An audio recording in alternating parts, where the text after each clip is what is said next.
दोस्तों, आज के इस वीडियो में हम सन 1857 के स्वतंत्रता संग्राम के वीर योद्धा कुंवर सिंह की वीरता और साहस के बारे में जानेंगे। इस पाठ में वीर कुंवर सिंह के वीरता के किस्से बताए गए हैं। आइए वीर कुंवर सिंह पाठ का सारांश जानने का प्रयास करें। आपने सुभद्रा कुमारी चौहान की कविता झांसी की रानी पढ़ी है। इस कविता में ठाकुर कुंवर सिंह का भी नाम आता है। आपको पुनः यह कविता एक बार पढ़नी चाहिए। यहाँ स्वतंत्रता संग्राम के उसी वीर कुंवर सिंह के बारे में पाठ में जानकारी दी जा रही है। सन 1857 के व्यापक सशस्त्र विद्रोह ने भारत में ब्रिटिश शासन की जड़ों को हिला दिया था। भारत में ब्रिटिश शासन ने जिस दमन नीति को आरंभ किया, उसके विरोध में विद्रोह शुरू हो गया था। मार्च 1857 में बैरकपुर में अंग्रेजों के विरुद्ध बगावत करने पर मंगल पांडे को 8 अप्रैल 1857 को फांसी दे दी गई। 10 मई 1857 को मेरठ में भारतीय सैनिकों ने ब्रिटिश अधिकारियों के विरुद्ध आंदोलन किया और सीधा दिल्ली की ओर कूच किया।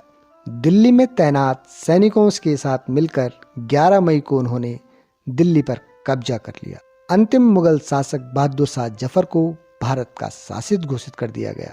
यह विद्रोह जंगल की आग की भांति दूर दूर तक फैल गया।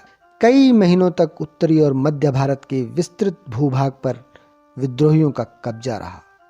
दिल्ली के अतिरिक्त जहां अत्यधिक भीषण युद्ध हुआ, वे केंद्र थे कानपुर, लखनऊ, बरेली, बुंदेलखंड और आरा।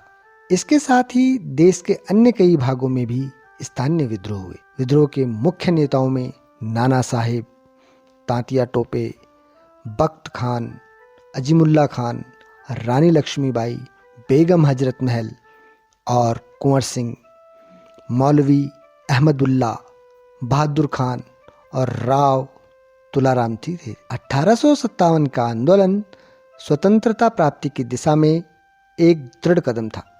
आगे चलकर जिस राष्ट्रीय एकता और आंदोलन की नींव पड़ी, उसकी आधार भूमि को निर्मित करने का काम 1857 के आंदोलन ने किया। भारत में सांप्रदायिक सद्भाव को बढ़ाने की दिशा में भी इस आंदोलन का विशेष महत्व है। 1857 के आंदोलन में वीर कुंवर सिंह का नाम कई दृष्टियों से महत्वपूर्ण है। कुंवर सिंह जैसे वयोवृद्ध व्यक्ति ने ब्रिटिश शासन के खिलाफ बहादुरी के साथ युद्ध किया। वीर कुंवर सिंह के बचपन के बारे में बहुत अधिक जानकारी नहीं मिलती है। कहा जाता है कि कुंवर सिंह का जन्म बिहार में शाहाबाद जिले के जगदीशपुर में सन 1782 ईस्वी में हुआ। उनके पिता का नाम साहबजादा सिंह और माता का नाम पंचरतन कुंवर था।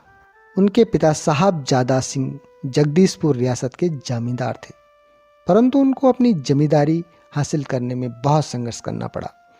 पारिवारिक उलझनों के कारण कुंवर सिंह के पिता बचपन में उनकी ठीक से देखभाल नहीं कर सके। जगदीशपुर लौटने के बाद ही वे कुंवर सिंह की पढ़ाई लिखाई ठीक ढंग से व्यवस्थित कर सके।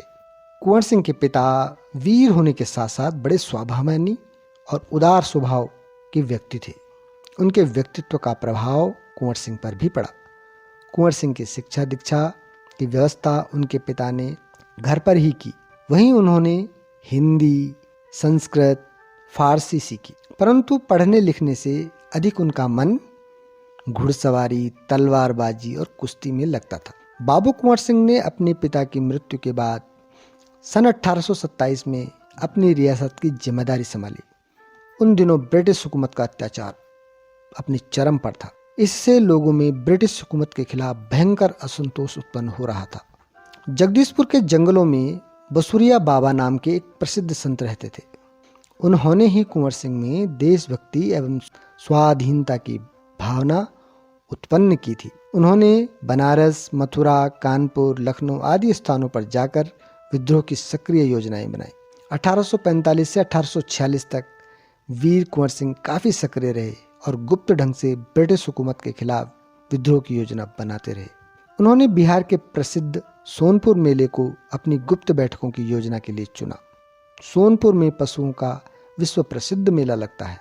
25 जुलाई 1857 को दानापुर की सैनिक टुकड़ी के विद्रोह 25 जुलाई 1857 को दानापुर की सैनिक टुकड़ी ने विद्रोह कर दिया और सैनिक सोन नदी पार कर आरा की ओर चल पड़े।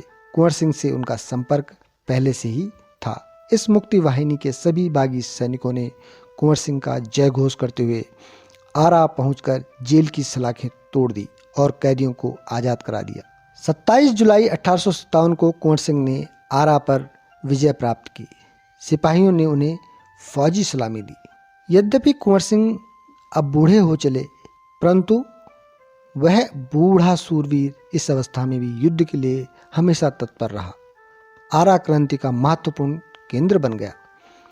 दानापुर और आरा की इस लड़ाई की ज्वाला बिहार में सर्वत्र व्याप्त हो गई थी, लेकिन देसी सैनिकों में अनुशासन की काफ़ी कमी थी। स्थानीय जमींदारों का अंग्रेजों के साथ सहयोग करना एवं आधुनिकतम शस्त्रों की कमी के कारण जगदीशपुर का पतन रोका ना जा सका। 13 अगस्त को जगदीशपुर में कुंवर सिंह की सेना अंग्रेजों से परास्त हो गई, किंतु इससे वीर कुंवर सिंह का आत्मबल टूटा नहीं और वे भावी संग्राम की योजना बनाने में तत्पर हो गए। आजमगढ़ की ओर जाने उन्होंने आज़ादी की इस आग को बराबर जलाए रखा। उनकी वीरता की कीर्ति पूरे उत्तर भारत में फैल गई। कुंवर सिंह की इस विजय यात्रा से अंग्रेजों के होश उड़ गए। कई स्थानों के सैनिकों एवं राजा कुंवर सिंह की अधीनता में लड़े। उनकी यह आज़ादी की यात्रा आगे बढ़ती रही, लोग शामिल होते गए और उनकी अगुवाई में लड़ते रहे। इस प्रकार ग्वालियर जबलपुर के सैनिकों के सहयोग से सफल सैन्य रणनीति के प्रदर्शन करते हुए वे लखनऊ पहुंचे। उन्होंने इलाहाबाद और बनारस पर आक्रमण कर शत्रुओं को पराजित कर दिया। अंततः जगदीशपुर पर अधिकार कर लिया। अंग्रेजों और कुंवर सिंह की सेना के बीच घमासान युद्ध हुआ। उन्होंने 22 मार्च 1858 को आजमगढ़ पर कब्जा कर लिया। अंग्रेजों ने दोबारा आजमगढ़ पर आक्रमण किया। कुंवर सिंह ने इस बार फिर आजमगढ़ में अंग्रेजों को हराया। वीर कुंवर सिंह 23 अप्रैल 1858 को स्वाधीनता की विजय पताका फहराते हुए जगदीशपुर पहुंच गए, किंतु इस बूढ़े शेर को बहुत अधिक दिनों तक इस विजय का आनंद लेने का सौभाग्य न मिला। इसी दिन विजय उत्सव मनाते हुए लोगों ने यूनियन जैक अंग्रेजों का झंडा उतारकर अपना झंडा फहरा दिया। इसके 3 दिन बाद ही 26 अप्रैल 1858 को यह वीर इस संसार से सदा के लिए विदा होकर अमर हो गया। पाठ में आगे बताया गया है कि वीर कुंवर सिंह युद्ध कला में पूरी तरह कुशल थे। वो छापामार युद्ध में महारत हासिल थी। कुंवर सिंह के रण कौशल को अंग्रेजी सेना नायक समझने में पूर्णतः असमर्थ थे। कहा जाता है कि एक बार कुंवर सिंह को अपनी सेना के साथ गंगा पार करनी थी।